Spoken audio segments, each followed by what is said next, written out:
And so I've entitled the lesson, Remember. And I think you'll see how this ties in to this Thanksgiving time of year. So as we've been studying along, this is our fifth in the series of the book of Joshua. We're now in Joshua chapter 4, and the text is taken from verses 1 through 3. When all the people had crossed the Jordan, the Lord said to Joshua, "Now choose 12 men, one from each tribe. Tell them, take 12 stones from the very place where the priests are standing in the middle of the Jordan. Carry them out and pile them up at the place where you will camp tonight." And for a book that talks about conquests, especially military conquests, it's a little light, a little skimpy on the details of Joshua's military conquests. I mean, what weapons did Joshua's army even begin to use? How many officers in his army did he have? How many men made up each battalion? And did Joshua maybe have a SEAL Team 6, an elite force that went out and kind of scoped out these various places that they were going to be taking on? And if so, what kind of training did Joshua require? You know, the answer to these questions and so many others, we simply don't know. We would like to have more details about it, but we don't. We don't know because the emphasis of the book of Joshua, I believe, is not on a physical battle, but on a spiritual one. The real conflict in Joshua wasn't the battle with the Canaanites or the Amorites. It was the battle that Joshua had with Satan and Satan's demons. Canaan was the choicest real property on planet Earth. It connected Africa with Europe.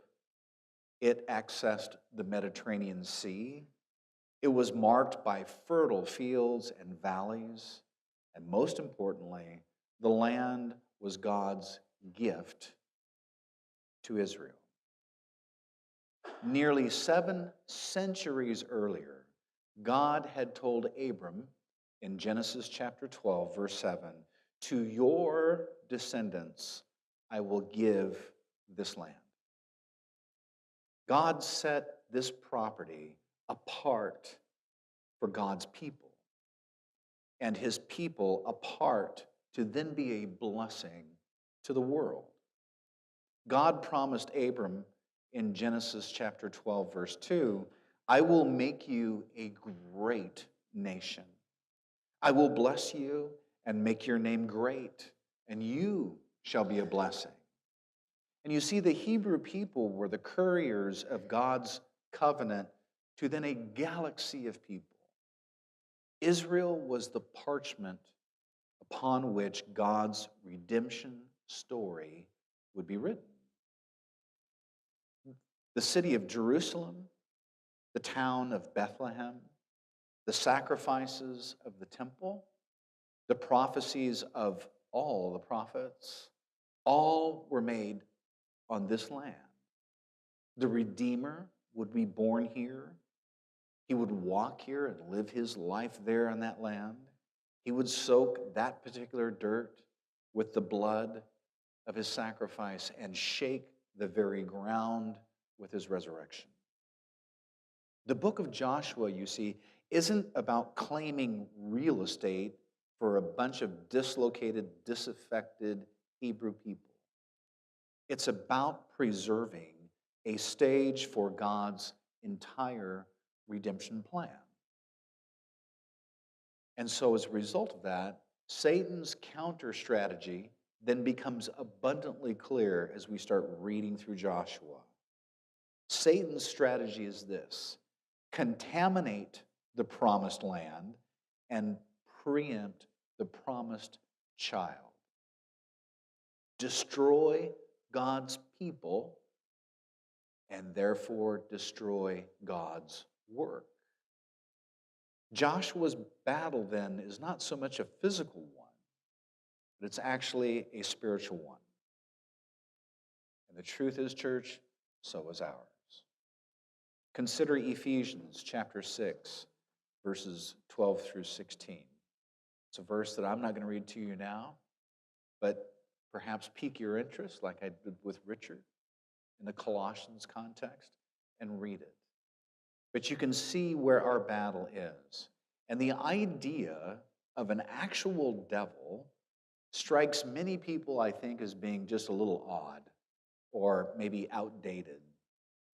The popular trend of our day today is to blame problems on, I don't know, genetics or the government or the environment. Yet the Bible presents a real and present foe of our individual faith. And his name is Satan.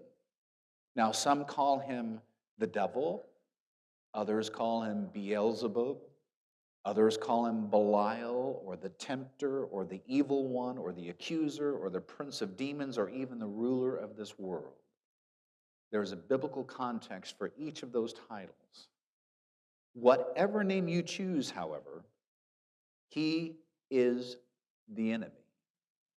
And he is real. He is not this cute and harmless character that you see in the cartoons. He's not some imaginary dark counterpart to, let's say, the Easter Bunny. He is the invisible yet forceful fallen angel called Lucifer, who desired the high place that only God can occupy.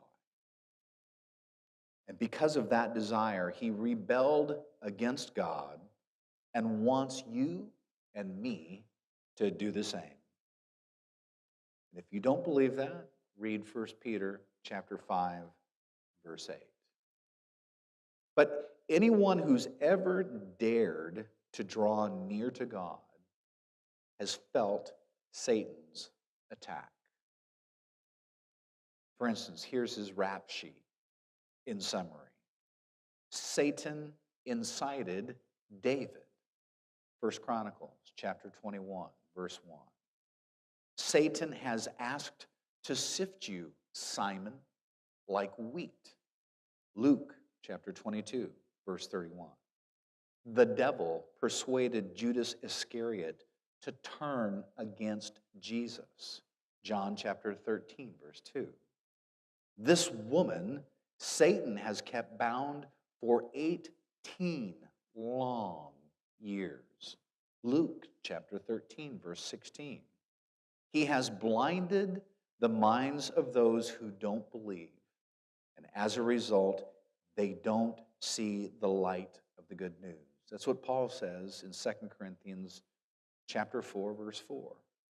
And also in Ephesians chapter 2, verse 2, Paul also writes, he rules the world, and his spirit has power over everyone who doesn't obey God.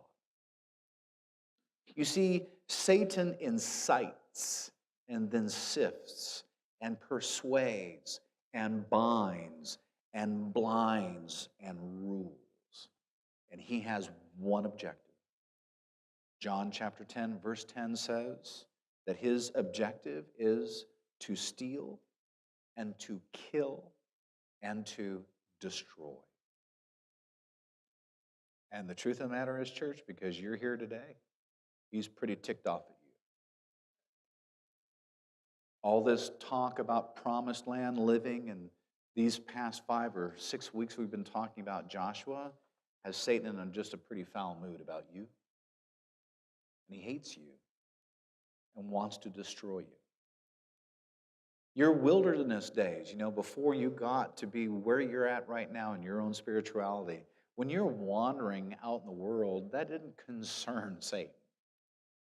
But now that you're stepping into this promised land that we've been talking about, it's a different story. Daring to walk in faith and no longer in fear. You're leaning on grace, not on guilt. You're hearing God's voice more and the devil's voice less. And as a consequence, Satan has you in his sights. You are in enemy territory. And Joshua was too. For the first time now, in nearly 5 centuries, the Hebrew people were actually camping in the land that had been promised to them, generally referred to as Canaan. This was the moment that over 2 million people had been waiting for.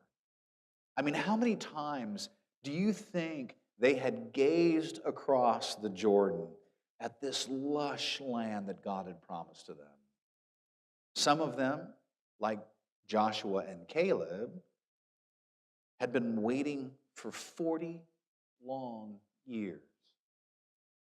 So when God opened the waters of the Jordan River, they didn't wait to be asked twice to cross.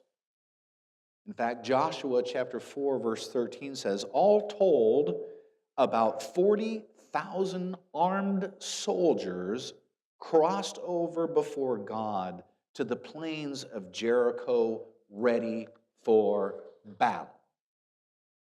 They hurried across the Jordan, and had God not stopped them, they probably would have run pell-mell straight to Jericho and done whatever they wanted to do. But God thought better and stopped them because they weren't quite ready for that battle. It's as if God wanted to give them maybe just one more word.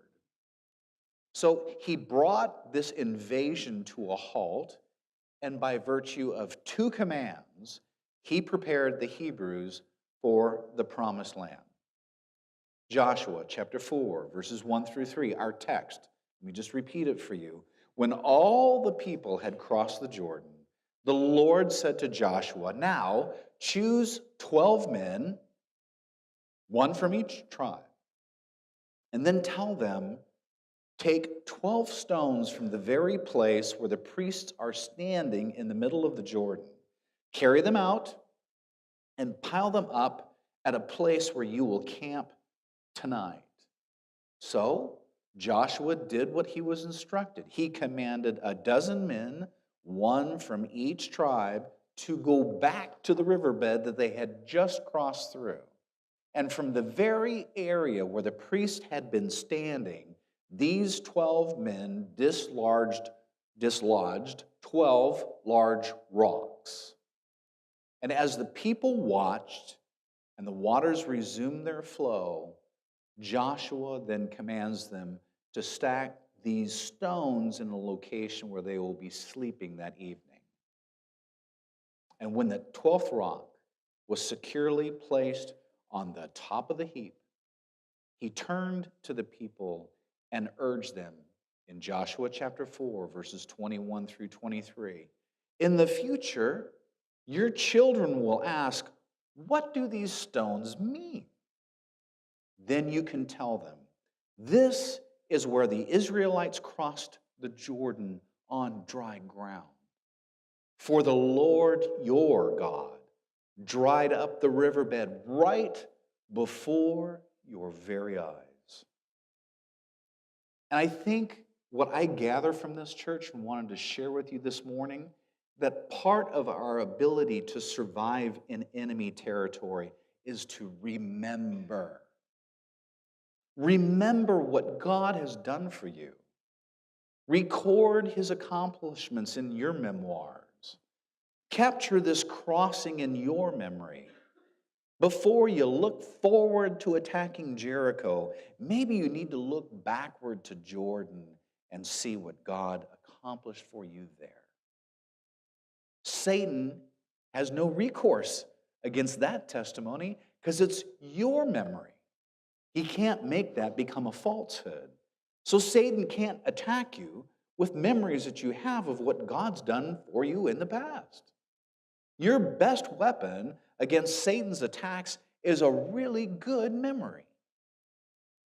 Create maybe a trophy room in your heart, and each time you experience a victory, maybe put one of those memories on the shelf. Before you face a challenge, take a quick tour of God's accomplishment. For instance, look at all the paychecks you've received over a lifetime, or all the blessings He has given you. We just spent Thursday doing that. All the prayers that He has answered. And I mean, just imitate like David, the shepherd boy, before he took Goliath down. Because before David fought Goliath, do you know what he did? He remembered how God had helped him kill both a lion and a bear. And if you don't believe me, go to 1 Samuel chapter 17, verses 34 through 36. He faced his future, David did, by revisiting his past.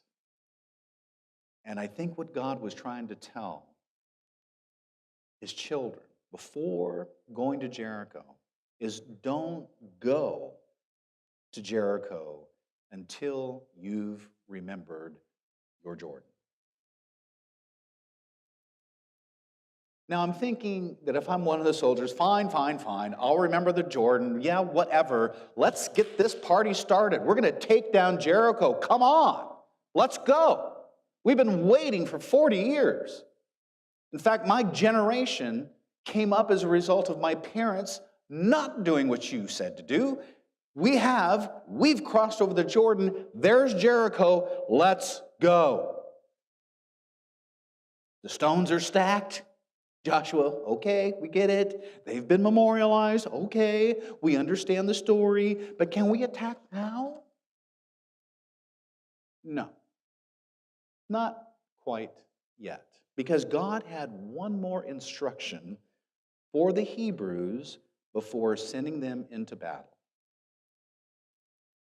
And this message was not just remember what God has done for you in the past, but remember whose you are.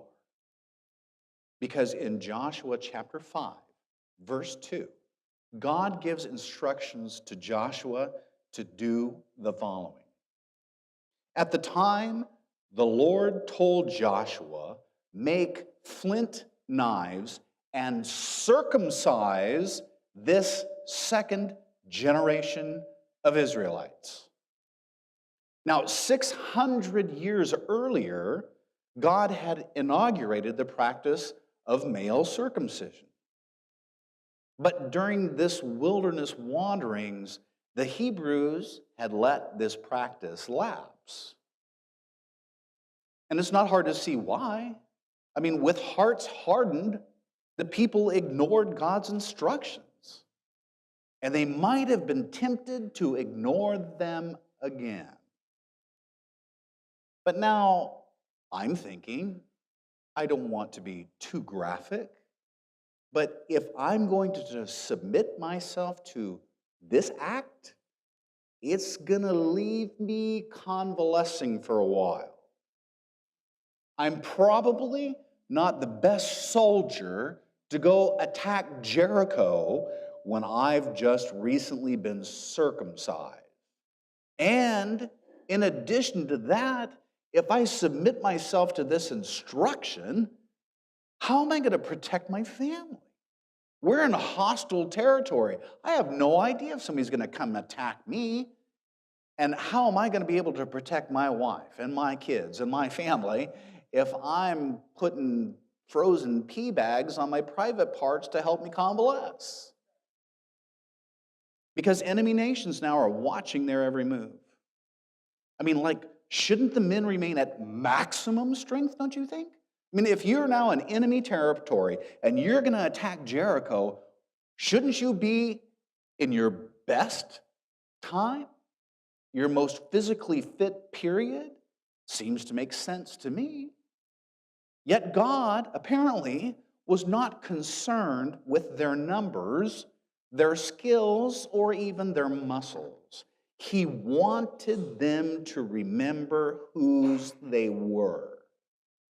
Specifically, in Joshua chapter 5, verse 9, he said he rolled away the reproach of Egypt.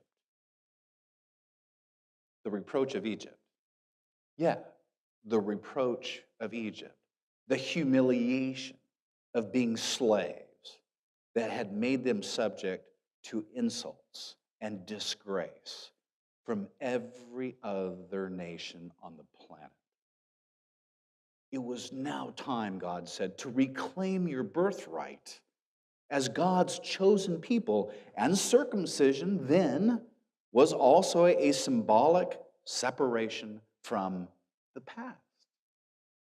The act declared a new identity for each male Hebrew child.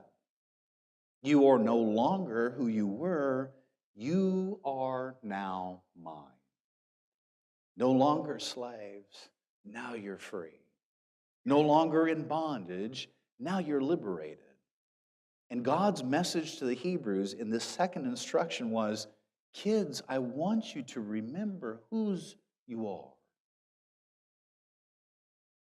And I think God's message to us is the same. Remember whose you are. In a sense, all believers have been circumcised. Now, this may come as news to you, but it's the truth. In Colossians chapter 2, verse 11, Paul, writing to the church in Colossae, says, when you came to Christ, he set you free from your evil desires, not by a bodily operation of circumcision, but by a spiritual operation, the baptism of your souls. See, Christ cut away your old life. He severed from you the power of sin and death. The old temptations, the old lusts, those old longings that you had, he detached you from their power when he gave you the heart of Christ. It cannot be stated, I think, too often or too clearly that church, you individually and I, are not the people we used to be. Thank God. So, get acquainted with your new self. Paul, again, writing to the church in Rome, chapter 6, verse 11 says, consider yourselves to be dead to the power of sin and alive to God. So when the devil draws near, stand against him. Like, dude, what are you doing here? I am dead to you. Just don't give him any quarter. Don't take his lies. Don't stand for his accusations. Don't cower at his attacks. When he dredges up your past mistakes, tell him whose you are. Because he has no recourse as to that truth. He knows who you are. He just hopes you don't. Or that maybe you'll just forget. So prove to him that you both know and remember. Tell him, I've been bought with a... Verse 20. Tell Satan, I have not been given a spirit of fear, but of power and love and a sound mind. That's 2 Timothy chapter 1, verse 7. Tell Satan, I cannot be separated from the love of God. That's Romans chapter 8, verse 35. And then you can finish him off with Philippians chapter 4, verse 13. I can do all things through Christ who strengthens me. You see, promised land people think that way. They walk with kind of a reverent swagger. They live out of their inheritance. They show the devil the new name on their spiritual passport. They are spiritually circumcised. And I know that term sounds really awkward and indelicate, but it's a biblical concept because you are a new creation. 1 John chapter 4, verse 4 says, God's Spirit who is in you is greater than the devil who is in the world. So, church, the secret of surviving in enemy territory is to remember. to remember what God has done, and it is to remember whose you are. The Hebrews did what God commanded, and God protected them. So don't face Satan by facing Satan. Face Satan by facing God. Don't obsess yourself with the devil. Don't give Satan the time of day. Glance at the devil, and then I want you to gaze at Jesus Christ. Yes, church, you know, it is a war out there. It's a war sometimes at home. It's a war in the office. It's a war on Black Friday. It's a war on Cyber Monday. It's a battle that's going on out there. But the good news is the war is already won, church. You win. You're on the winning side. God stripped the spiritual rulers and powers of their authority. With the cross, He won the victory and showed the world that they were powerless. That's not me. That's Paul talking to the church again in Colossae chapter 2, verse 15. Do you think that they were dealing with some similar issues here? Kinda. Remember what God has done. Face the future by remembering your past. Remember whose you are. Because you are not who you used to be. You are God's child. Then, and only then, will you be ready to face your Jericho. So, to be thankful during this season has a lot to do with remembering. I can be thankful for things that are presently in front of me, but I can't be thankful for things in the past if I don't have a good memory. And so I would encourage you, jot it down, take a note, put it on your phone, whatever you do. Stick it in the cloud, but remember. Remember what God's done for you in the past. Because when you're facing the struggles that are ahead of you, you can at least remember what God's done for you in the past and think, wow, those are some difficult times too. But God helped me, and God saw me through. And then once you've remembered what God has done for you, then remember whose you are. You are God's child. And He sent His only Son, Jesus Christ, to die for you and for me so that we would never, ever again be separated from the God who wants us to live with Him for eternity. So this season of Thanksgiving, as we kind of gear up toward Christmas, be thankful, of course. But I think our Thanksgiving has to spring from a good memory, a memory of what God's done for us in the past, and certainly a reminder of whose you belong to. So we've picked out this song, usually referred to as an invitation song. It's just inviting you to respond in some way.